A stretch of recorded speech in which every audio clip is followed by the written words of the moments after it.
Live from Indianapolis, this is the Gemco Postgame Show. And welcome to the Gemco Postgame Show. I'm Drew Blair with Phil Sanchez. And should we fake TV smile? Is that what we're supposed to be doing?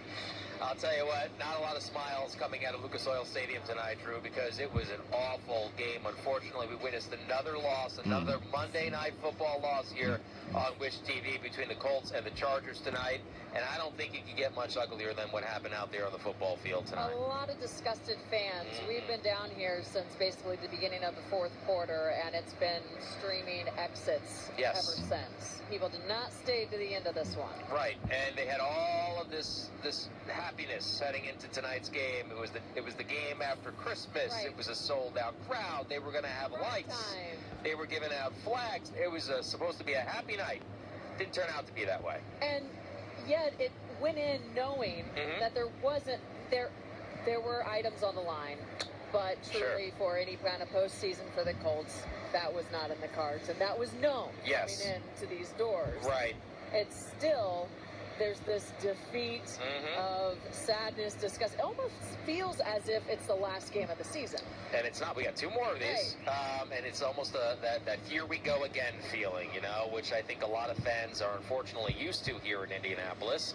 And this season especially. And now, speaking of here we go again, what do we do moving forward? Because now you have to look for a coach, obviously. I think that's pretty obvious. Quarterback.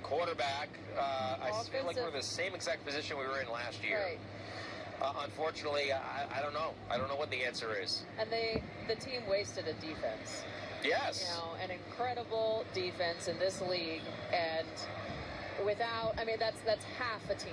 Yeah. So it just was a lot of pressure on the defense to carry anything for these Colts, and it's too much pressure. So there's a lot of, like, what do you prioritize going into the remaining games and then in the off season? Yeah. What comes first? The coach, the quarterback? Right. And I think there is a little silver lining here, and that is what we talked about before the game. Their draft position is pretty good. And there are three solid quarterbacks in this draft that if they get in that top five, which all indications are they will have the top five pick, they can get one of these top three quarterbacks. So lots of questions out there that are hopefully going to be answered here relatively soon. Well, these storylines will continue for quite some time, but we need to send our time over to Anthony Calhoun, who's ready with the post-game at the team, players, coaches. AC, take it away. All right, thanks a lot, guys. Here with former Indianapolis Colts defensive back here, Marlon Jackson. We're here on the field just outside the Colts locker room here in their tunnel. Final score here tonight, 20-3. The Chargers make the playoffs after tonight's win against the Colts. Indy drops to 4-10-1 on the season. Tonight, folks, let's just call it like it was. It was bad. More the same. And it started with the offense, just not able to move the ball down the field for the most part.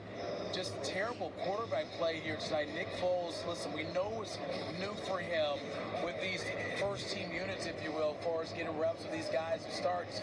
He was QB3 starting the season. Only had a few days of work with these guys, but still not able to move the ball down the field, and just some terrible interceptions. 3 interceptions by him tonight, 7 sacks by that offensive line here tonight, and the Colts come up short here, 20-3 to the Chargers. And another stat that stands out to me, third down. And they were over 10 from on third down conversions here. And not only that, we know what happened last time when the Colts did that. They're over 14 against the Patriots. And I'm not saying Jim Mercer's going to make any moves. Look, we got 2 games left.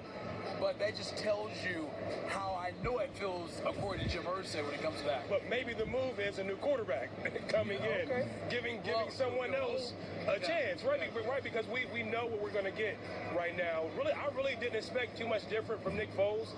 He's an immobile quarterback, right? He's been third string, as you said, for the majority of the season. He's had limited reps right? This is his first time this week getting those first-team reps, and you can see that he was not on the same page as wide receivers today and not able to make the reads, and he was trying to force the ball a lot of the times. Like, I think a lot of the talk before this game was about big plays, getting down the field, giving your wide receivers an opportunity to go up and make big plays. But you don't have to force the ball, especially when you get a turnover, right, you know, in a positive area, going in to be able to score a touchdown, having a short field.